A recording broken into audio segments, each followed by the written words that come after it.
각 사람에게는 이름이 있습니다. 그 이름을 대면 그 사람의 생김새와 성격과 하는 일과 그리고 인격까지도 생각을 합니다. 그러면 우리 주님의 이름은 어떻게 될까요? 성경상에 참 많이 있습니다. 주, 인자, 반석, 빛, 진리, 모사, 목자, 포도나무, 독생자 등등 많이 있어요. 그 예수님의 이름 하나하나를 우리들은 연구할 필요를 가집니다. 왜냐하면 그 이름 가운데는 우리들에게 나누어 주시는 축복이 있기 때문입니다. 뿐만 아니라 그 이름 가운데는 능력이 있어서 우리들이 그 이름을 활용할 때에 하나님의 큰 역사가 일어나기 때문입니다. 그러면 그 이름 가운데 나사렛 예수라는 이름이 있습니다. 오늘 마태복음 2장 23절에 보면 나사렛이란 동네에 와서 사니 이는 선지자로 하신 말씀에 나사렛 사람이라 일컬음을 받게 하시는이라고 했습니다. 사랑하는 여러분들이요, 예수님이 세상에 계셨을 때에 가장 일반적인 이름이 나사렛 예수라고 불려졌습니다. 예수님이 탄생하신 곳은 베들레헴이고 예수님이 자라신 곳은 나사렛인데 바로 자라신 그곳을 이름에서 나사렛 예수라고 하는 칭호가 만들어졌습니다. 그러면 나사렛 예수에 대한 이해는 어떠냐? 마태에 의하면 이는 예언의 성취로 이루어졌다고 하는데, 그러나 흥미롭게도 우리가 구약 성경에 나사렛이라는 이름을 낱낱이 뒤져봐도 찾을 길이 없습니다. 나사렛이라고 하는 이름이 나오지 않습니다. 그러면 그와 비슷한 이름, 나실이라는 이름이 있습니다. 이 나실이는 날 때부터 하나님 앞에 구별된 사람으로서 독주를 마시지 아니하고 머리를 자르지 아니하고 사람들과 아주 잘 이게 구별되어 지내는 사람들을 말하는데, 바로 침례 요한을 나사렛이라고 이렇게 말씀을 합니다. 그러면 이 나실인과 나사렛이라는 이름이 같으냐? 절대로 같지 않습니다. 틀립니다. 전혀 연관성이 없습니다. 그러면 가지라고 한 그 뜻과 어떤 거냐? 예레미야 23장 5절 말씀에 보면 내가 다윗에게 한 의로운 가지를 일으키라 했는데, 여기 히브리에 나오는 나사렛은 그런 의미가 아니고 나실인도 그런 뜻이 아닙니다. 그러면 나사렛이라고 하는 이름이 구약에 나오지 않는데 어떻게 그 이름이 파생됐는가? 나사렛이라고 하는 지역은 그 당시에 천대받고 버림받은 곳이었습니다. 그 예를 들어서 빌립이 나다니엘에게 예수님을 전도했을 때 그 나다니엘이 그런 말을 했어요. 나사렛에서 무슨 선한 것이 날 수 있느냐? 그처럼 나사렛이라고 하는 동네는 천대받는 그러한 버림받은 지역에 속하고 있습니다. 이사야서 53장 3절에도 예수님은 멸시를 받아서 사람들에게 싫어버린 바 되었으며 간고를 많이 겪었으며 질고를 자라. 이사야 선지자나 예레미야 선지자를 포함해서 여러 선지자들은 예수님을 버림을 받은 분으로서 말씀하고 있습니다. 그러면 예수님을 나사렛 예수라고 불린 이유는 뭡니까? 무슨 의미가 있을까요? 이 이름은 우리에게 하나님의 은혜에 대해서 말씀해 주고 있습니다. 하나님의 아들 예수 그리스도께서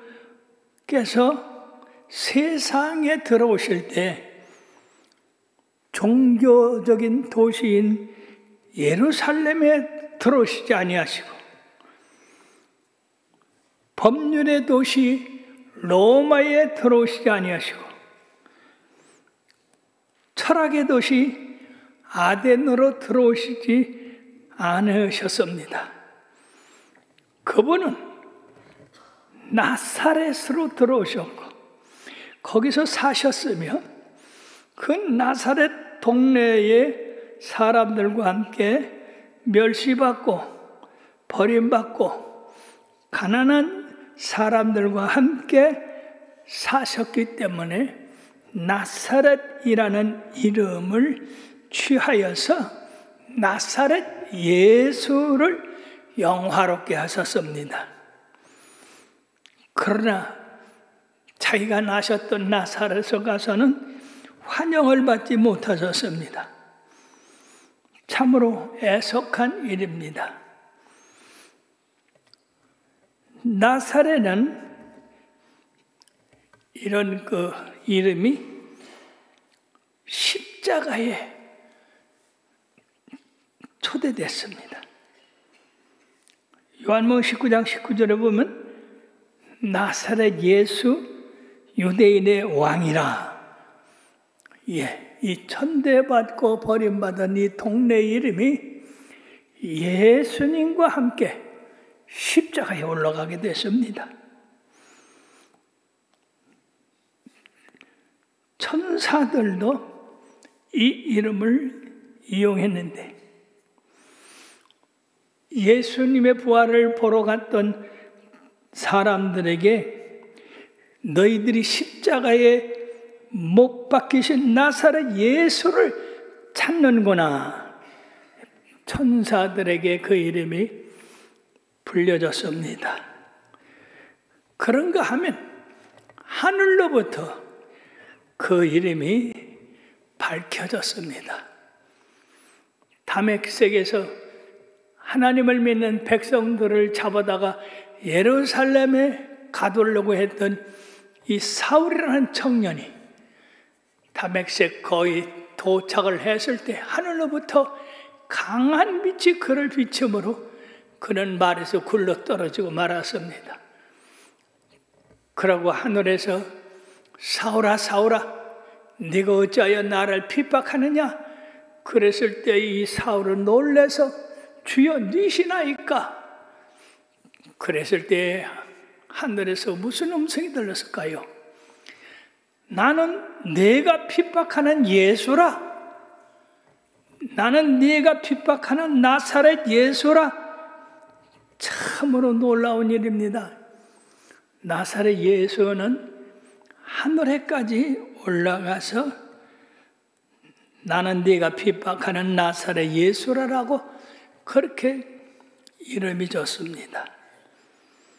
사랑하는 여러분, 예수님이 세상에 계셨을 때 그 예수님은 죄인들의 친구요, 병든 자들의 치료와 궁핍하고 소외된 자들의 친구가 되셨습니다.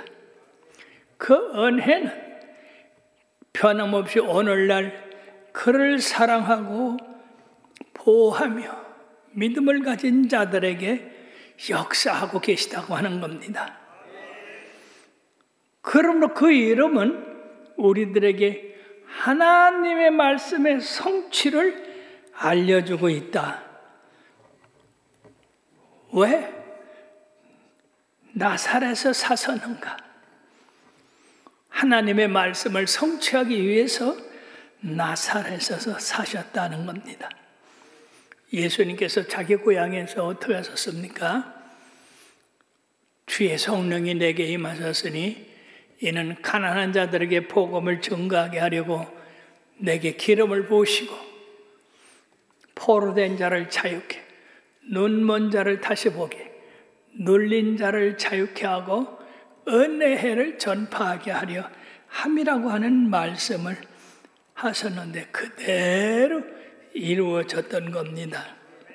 오늘날 그 나사렛 예수라고 하는 이름을 믿고 구하는 모든 사람들에게 주님이 치료의 역사를 일으켜 주십니다. 어떤 자매님이 병든 지 16년이 되어서 아침 일찍 일어나서 저녁까지 그가 하는 일은 시골에서 병원에 찾아다니는 일이요, 산부인과에 찾아다니는 일이 그의 하루였었습니다. 그러니 그 생활이 얼마나 고달프겠습니까? 남편이 벌어다 놓은 돈 다 까먹고 이제는 절망이 됐습니다. 1년에 몇 번씩 무당 굿도 했습니다. 그래도 낫질 않습니다. 그런데 우리 교회 교인들의 전도를 받아서 예수의 믿으면 산다. 그래가지고 교회 나왔더니 금요일에 기도회를 하는데 얼마나 찬송을 힘차게 하고 기도를 크게 하는지 놀랄 정도였어요. 그래서 나도 그렇게 한번 해보자. 그러고 그도 같이 금요일 날 큰 소리로 기도하고 큰 소리로 찬송하고 주님 앞에 간구했는데 세상에 어느 시점에 가니까 그 몸에 붙어있던 병마, 마귀들이 다 떠나가고 건강을 얻게 됐습니다. 그래서 그의 자손들을 다 주님 앞으로 인도해서 그 자손들이 교회에 얼마나 충성하는지 모릅니다. 그런가 하면 제 친구 하나가 허리 디스크에 걸려가지고 수술을 해야 된대. 그래, 그 수술비가 얼마이게 400만 원이라. 그래, 제가 그랬어요. 야, 하나님은 살아계시니까 그 수술비 하나님 앞에 드리고 하나님께서 치료해달라고 한번 해봐라. 그게 이 친구가 그 말을 듣고 치료비를 하나님 앞에 드리고 기도를 합니다. 그래, 저는 또 얼마나 몸달아요. 시키는 대로 해서야 한다면 큰일 나네. 정말로 하나님께서 그 아들의 기도를 들으셔서 허리 디스크가 깨끗이 났습니다. 의사한테 돈 안 줘도 되게 돼 있어요. 그런가 하면 한 부인이 암에 걸렸네. 그 암이 몸에 퍼지기 시작했습니다. 그러니까 이 권사님이 참 담대해. 하나님 앞에 엄청난 수술비를 먼저 드리고 하나님 앞에 기도하면 하나님이 내 병 치료해 주실 줄 믿는다. 그러고서는요, 하나님 앞에 먼저 그 치료비의 엄청난 금액을 바치고 하나님 앞에 금식하며 기도했는데 얼마나 몸이 다른지. 왜냐하면요, 그 암병이 몸에 퍼지기 시작하면 큰일 아닙니까? 그런데 저는 믿었어요. 왜? 이 권사님 믿음이 세상에 하나님이 치료해 주실 줄 믿고 먼저 하나님 앞에 치료비를 몽땅 드리고서 하나님 앞에 기도를 하셔가지고 지금은 깨끗하게 나서 하나님 앞에 얼마나 아름답게 충성하고 봉사하는지. 사랑하는 여러분, 나사렛 예수의 이름은 지금도 살아 역사하시고 그분을 믿고 따르는 사람에게 치료 역사가 임하는 줄 믿습니다. 뿐만 아니라 나사렛 예수라고 하는 이름에는 권세가 있고 권능이 있습니다. 성전 미문에 앉은 매이가 날 때부터 한 번도 걸어보지 않으니까 성전에 들어가는 사람들의 자비를 구하려고 성전 미문에서 구걸을 하는데, 마침 베드로와 요한이 성전에 기도하러 올라가다가 이 안진뱅이를 만났는데, 안진뱅이가 이 베드로와 요한에게 손을 벌렸습니다. 선생님들 적선하십시오. 그때 베드로가 성령의 감동을 받고 그 안진뱅이를 향하여 나를 바라봐라. 그래서 이 안진뱅이는 뭔가 큰 게 나올 줄 알고 눈을 번쩍 들고 쳐다봤더니 내게 금과 은은 없거니와, 아이고 큰일 났네. 내게 있는 것으로 내게 주노니 곧 나사렛 예수의 이름으로 일어나 걸으라 하면서 그 손을 잡아 일으켰더니 세상에 40년 동안 굳어있던 이 다리가 쭉쭉 퍼지고 걷고 뛰는 역사가 일어나게 됐습니다. 얼마나 놀라운 일입니까? 뿐만 아니야 7년 동안 중풍으로 누웠던 이 애니아를 예수님의 이름으로 일어나라 하니까 벌떡 일어났습니다. 더 놀라운 것은 요바의 다비다라 하는 여제자가 죽었습니다. 그런데 세상에 이 요바에 있는 교인들이 모세를 불러가지고 이 베드로를 불러서 다비다를 살리도록 그랬습니다. 다비다는 담대에 가서 그를 올려놓은 타락에 가가지고 하나님 앞에 간절히 기도하고 다비다야 일어나라, 나사렛 예수의 이름으로 일어나라. 그랬을 때에 죽은 다비다가 벌떡 일어나 살아서 요빠 교회에 큰 기쁨이 있었습니다. 전도가 많이 됐습니다. 그러면 사랑하는 여러분들이요, 우리들이 예수 믿고 전도하는데 기적을 체험하는 일, 기도의 응답을 받는 일, 이것보다 더 좋은 것은 없습니다. 그러니까 여러분들도 그 이름은 지금도 살아 역사하십니다. 나사렛 예수라고 하는 이름에 지금도 여전히 살아 역사하시고 권능을 행하시고 권세를 행하십니다. 뿐만 아니라 이 권세와 능력은 하나님이 그 예수님에게도 주셔서 그 일을 행하셨는데, 사도행전 10장 38절에 보면 하나님이 나사렛 예수에게 성령과 능력을 기름부터 하셨음에 저가 돌아다니며 선한 일을 행하시고 마귀에게 놀린 자를 자유케 하셨다 하셨습니다. 예수님 나사렛 예수라고 하는 이름을 가지고 행하신 그 일은 하나님의 놀라운 성령의 능력과 권능을 주셔서 이런 일을 행하게 하셨습니다. 사랑하는 여러분, 이 이름은 아직도 교회를 통해서 모든 믿는 사람들에게 역사하고 계십니다. 그러면 사랑하는 여러분, 나사렛 예수라고 하는 이름을 여러분들이 믿고 여러분들의 삶에 활용하고 그리고 명령함으로 그 생애의 역사가 일어나므로 가난한 사람이 부혜함을 받고 병든 사람이 고침을 받고 눌린 사람을 자영을 받고 기쁨을 누리는 역사가 있게 되기를 주의 이름으로 축원합니다. 우리가 이런 보물을 갖고 있어도 갖고만 있으면 아무 소용이 없어요. 활용을 하셔야지. 그러므로 여러분들의 신앙생활에서 이런 귀한 이름, 능력의 이름, 권세의 이름을 가지고 있다는 것을 깨닫고 그 이름과 동행하시고 그 이름 높이시고 그 이름을 활용하셔서 곤란당하고 어려움 당하는 많은 사람을 구원해내게 되기를 주의 이름으로 축원합니다. 기도합시다.